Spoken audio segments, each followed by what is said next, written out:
Bonjour et bonsoir selon l'endroit où vous vous trouvez pour nous recevoir en ce moment. Nous sommes en Île-de-France et pour cause. Pour la toute première fois, nous avons l'honneur de recevoir une des personnalités du monde sportif ivoirien. Son sport est un peu méconnu. C'est pour cette raison que quand nous avons eu vent de sa présence à Paris, nous avons sauté sur l'occasion pour venir le rencontrer. Il s'appelle M. Jean-Claude Deignan. M. Jean-Claude Deignan, de 2011 à 2015, a été le président de la Fédération ivoirienne du tennis de table. Quand je parle de ça, les Ivoiriens qui me regardent éthiques. En bon, ça existe? Oui, ça existe. Il est venu, il voudrait que nous l'aidions, et c'est ce que nous sommes venus faire. Nous allons rencontrer M. Deignan, avec qui nous allons faire le tour pour qu'il nous explique qu'est-ce que c'est qu'un tennis de table. Même si vous connaissez M. Jean-Claude Deignan. Claude Deignan. Oui. Bonjour. Bonjour. Soyez les bienvenus à Paris. Merci, merci. Alors, tennis de table, qu'est-ce que c'est? Bon, C'est quoi comme sport?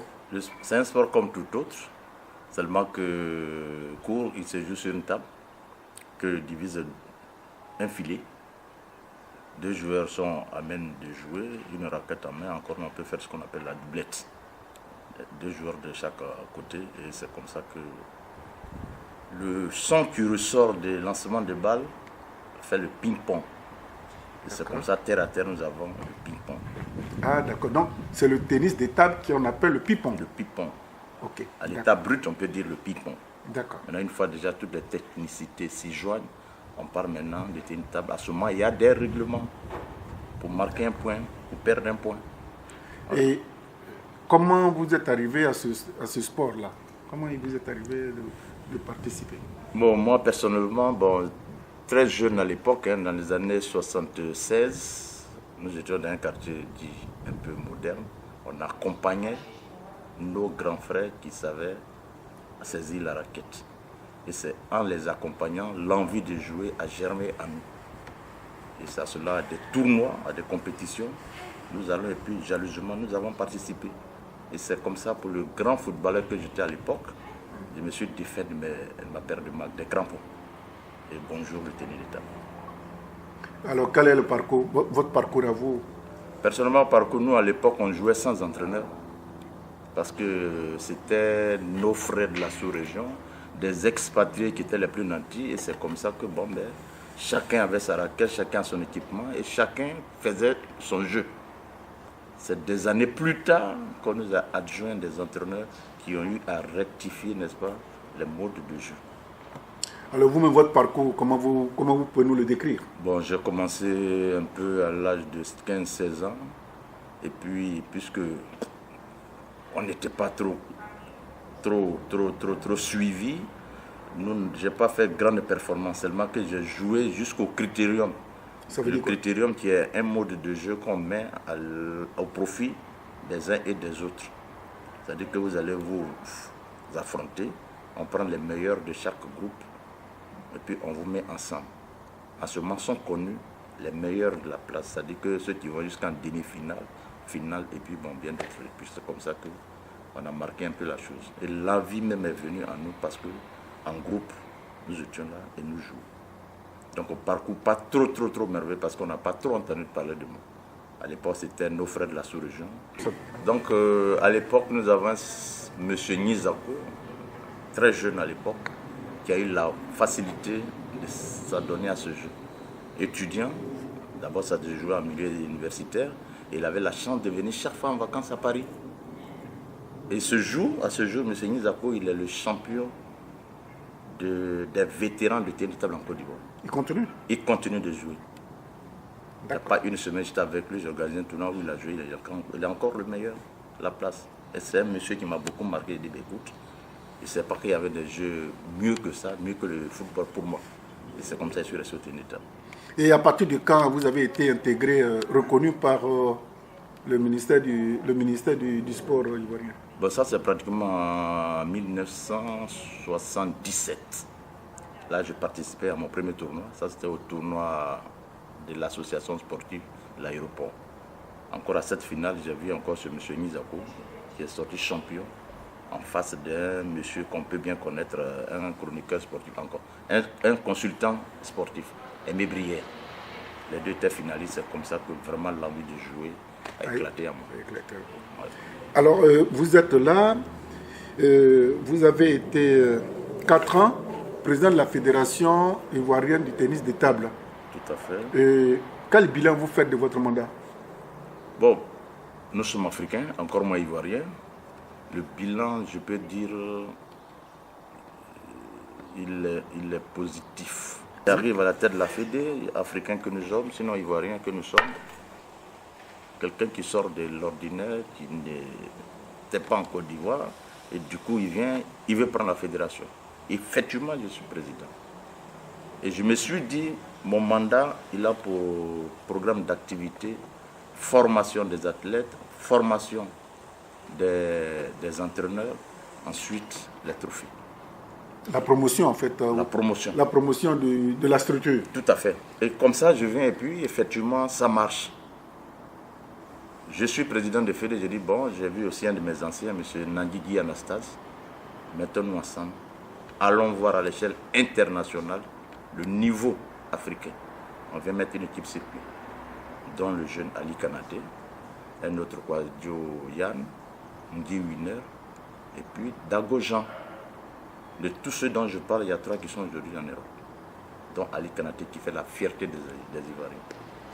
Et on n'a jamais entendu parler que nous allons recevoir tout à l'heure. Et là, vous êtes à Paris dans le cadre,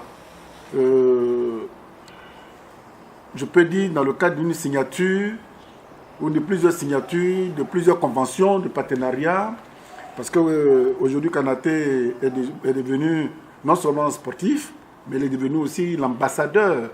Tout à fait. Hein, l'ambassadeur du tennis de table ivoirien en France. Oui. Et là-dessus, il vous a concocté plein de programmes, de conventions. Oui. Et parlez-nous un peu de votre séjour, hein, l'objet de votre séjour ici. Bon, le séjour, je l'énumère en plusieurs parties. D'abord, dans un premier temps, au programme, nous avons rencontré déjà France Volontaire. Qu'est-ce que c'est? France Volontaire, c'est une structure ici en France qui fait aussi la promotion de toute activité sportive. D'accord. Et on en a vu l'expérience en Côte d'Ivoire. Ils ont injecté, je pense, un élément au Comité national olympique. Ça m'a touché.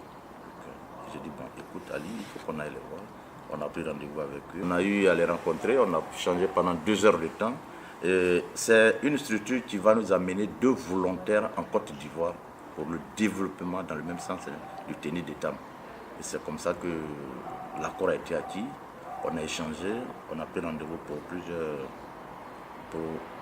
une autre date. Je pense que lui, il est sur place, il va essayer de voir et puis je pense que ce sera un peu 5 mois plus tard que nous allons mettre sur pied, n'est-ce pas, ce projet. Ensuite, il faut rencontrer toutes les structures du tennis de table en France ici. On a aussi beaucoup bien de clubs que je peux nommer si vous permettez. On a le Grand, on a Saint-Rémy, bon, aussi les voisins les Bretonneux, et puis bien d'autres. Et ceux-là sont prêts à nous recevoir et le programme il est en ce moment chargé. D'accord. Il est chargé. Nous irons aussi à tout l'OIF. Tout ça là, c'est l'actif de Kanaté? L'actif de Kanaté. Actuellement, c'est lui qui est le socle de tous ces projets-là. C'est un enfant, il faut le dire, c'est un athlète, il se donne beaucoup. Parce que de tout le temps, on a mûri l'idée de dire, Ali, va, où sont les autres? Quand on regarde la sous-région, ceux-là qui sont aujourd'hui les plus forts, ils ont des éléments ici, qui sont les pivots, n'est-ce pas, de ces actualités-là. Et c'est comme ça que nous, on a eu la chance d'avoir Ali Kanaté, avec lui, nous faisons bon. En 2014, aux Jeux Olympiques qui vont se dérouler à Paris, tous les sports quasiment mondiaux seront reconnus. Est-ce que vous avez fait acte de candidature? Pas encore fait acte de candidature. Nous allons aller en compétition, sinon aux Jeux africains très prochainement. Et puis, à partir de maintenant, nous allons essayer de déterminer notre orientation. Ceci étant fait, Ali étant sur place aussi, il va essayer de nous orienter de fort belle manière pour que la Côte d'Ivoire s'y impose. Et nous sommes sûrs d'être aussi à ce jeu, Paris 24. D'accord. Et aujourd'hui, comment vous expliquez le positionnement du tennis de table dans la politique du développement sportif au ministère de sport en Côte d'Ivoire? Bon, pour être franc, Il faut dire que aussi le ministère des Sports nous suit. À mon actif, j'ai fait 42 médailles. 14 en or, 10 en argent et puis 12 en bronze. Ce qui n'a jamais été atteint comme record. Et ça, tout le monde peut le reconnaître. Est-ce que vous avez un message à lancer à l'endroit des nouveaux tenants du pouvoir du tennis de table en Côte d'Ivoire, dont l'opacité de leur gestion est en train de bloquer l'évolution du sport du tennis de table? Tout ce que je peux dire, il faut être regardant. Ces athlètes, c'est des jeunes enfants qui se sont donnés à ce sport. Et puis même, il y en a qui ont fait fi d'aller à l'école, qui ont pris pour sport le tennis de table. Il faut les encourager. Mais ces enfants sont pris pour contre. Vous comprenez? L'enfant qui touche la raquette, il voit qu'il est en train de gravir d'échelon en échelon. Il dit, bah, écoute-moi, le pin, c'est tout. Plus rien à faire. Mais ces enfants, il faut les amener loin. Pensez aussi à leur après-tennis de table. Leur insertion. Leur insertion dans la vie active. Et ça fait véritablement défaut. Pas pour me jeter des griffes, hein, sinon que sans moi, Ali serait encore en train de ramer. L'envoyer aller acheter de la cigarette, bah écoute, garde la monnaie. Mais un matin, je me lève, je dis, petit, tu as des talents, donne-toi au tennis de table. Donne-toi au tennis de table. Ça peut marcher pour toi. Il a suivi mes conseils. À 14 ans déjà, Ali Kanaté représentait la Côte d'Ivoire et l'Afrique au championnat du monde. Puisqu'il était dans le Team Africa, ce qu'on appelle les 5 meilleurs d'Afrique. Et c'est comme ça que tout est parti. Première compétition, Ali nous amène la médaille de bronze. C'est pas fini, on part encore en 2014, en Tunisie, au championnat d'Afrique, cadet junior. Ali fait 2 médailles, une d'argent, une bronze. Il n'y a pas mieux que de le suivre. Et c'est comme ça que j'interpelle les autorités, n'est-ce pas, la Fédération internationale du tennis de table. Grâce à une femme qu'on appelle Poluna, qui lui octroie une bourse de 7 000 $. L'année d'après, 10 000 $. Pas pour lui en poche, hein, pour aller à tous les camps d'entraînement. C'est comme ça qu'il s'est trouvé en France. Ça, c'est la petite histoire d'Ali. C'est chanceux, Ali. Chanceux, mais vraiment, il a le cœur. Très poli, très simple comme garçon. Alors, donc, si aujourd'hui les Drogba sont cités, les Yaya sont cités, pourquoi vous voulez que Kanaté reste dans les oubliettes? Lui aussi dans son domaine, et il excelle très fort. Et donc, nous allons vous faire connaître tout à l'heure ce génie de tennis de table. Mais pour le moment, nous sommes avec celui qui l'a vu, qui l'a pris et qui l'a écouté. Et qui, par ses conseils, Kanaté est aujourd'hui au sommet de son domaine, qui malheureusement, les gens refusent de faire la promotion et que nous sommes venus promouvoir aujourd'hui. Alors, M. Deignan, vous êtes aussi fondateur d'un centre sportif de formation. Cercle sportif Ivoire Tennis de Table, CSITT. Alors, qu'est-ce que c'est? Parce que vous, quand vous êtes parti de votre mandat, vous voulez dire rester les bras croisés, vous avez créé le centre? Bon, le centre, il existait, puis c'est le centre qui a fait de moi le président. D'accord. Donc, après mon mandat, il faut que je retourne à la case. C'est comme ça que je suis encore à la tête de moi, mon club. Et parlez-nous un peu de ce club-là. Cercle sportif Ivoire Tennis de Table, c'est un club comme tout autre, mais il fait plus du social.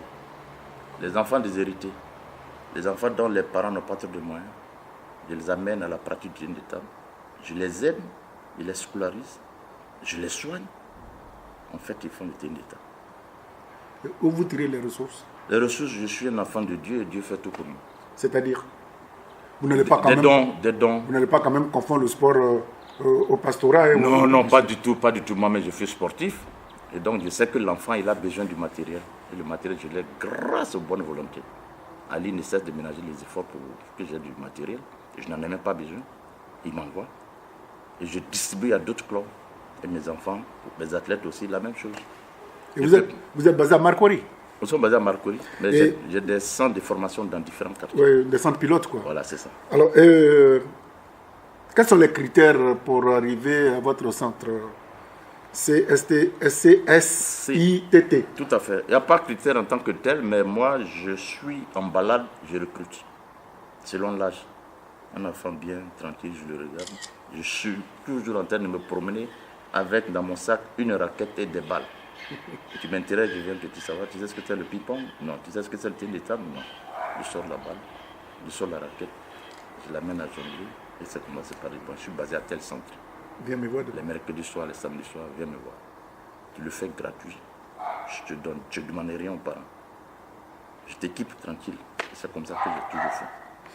Alors, pour nous qui suivons un peu ce sport-là, en Asie, c'est très très développé.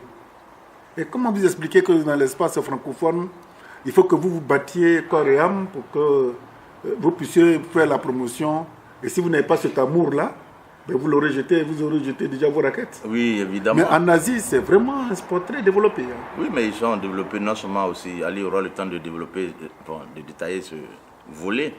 Mais chez nous, au tennis d'état, c'est un peu compliqué. Je donne un exemple un peu, je ne dis pas banal. Les parents mettent leurs enfants dans des centres de formation de football. Oui, parce que Drogba gagne des milliards. Moi, je vais chercher les enfants en famille. Je les trouve partout là où ils se trouvent. Quand ils viennent le soir, on demande à la maison, mais où tu as quitté la taille combien? On t'en donne quoi? Et puis les enfants sont emmerdés, les parents ne peuvent pas les encourager. Il faut aller 2-3 fois en famille pour que tu aies les enfants. Donc sur 10 enfants, au bout de l'année, tu te retrouves à 2. Parce qu'il n'y a pas de retour. On cherche des milliardaires. Des milliardaires. Donc, on traîne des luxes. Et puis, qu'est-ce que toi, tantôt même pour rire, les gens disent, mais ça, c'est quel jeu ça? Je dis, c'était une étape. Ça, c'était une tabouret. Bon, ça, c'est pour rigoler. Donc, voilà un peu. Et c'est comme ça qu'il faut tenir dur. On oublie de faire des cadeaux. Un enfant qui vient jouer, quand tu regardes le visage, parce qu'il faut être aussi psychologue, tu vois que l'enfant n'a pas mangé depuis le matin, il y a 14 heures. Ma fille, qu'est-ce que je passe? Mon petit, qu'est-ce que je passe? Non, monsieur, depuis le matin, je n'ai fait que bailler. Un enfant de 7 à 10 ans qui te dit ça, mais ça. C'est qu'à la maison, ça ne va pas aussi. Ça va pas. Non, il faut le tenir, souvent avec des petites galettes. Et puis, c'est comme ça on les mettait aujourd'hui, j'en ai 38. Tout compte fait dans mes 300 de formation, sur aujourd'hui 155 ans. C'est comme ça on arrive. Et comment ça se passe? CP1, CE2, comment? Oui, on les appelle des catégories. Quand tu as l'âge qui varie jusqu'à 9 ans, tu es poussé. D'entre 10 à 11 ans, tu es Benjamin, ainsi de suite, comme senior, vétéran. Vétéran, ça c'est le monsieur Nizako, au-delà de 60 ans. Et quels sont vos rapports aujourd'hui avec le ministère du sport, vous-même particulièrement, en tant que responsable d'un centre de formation? Bon, moi personnellement, j'ai de larges cotes parce que je suis déjà passé à la tête de la Fédé.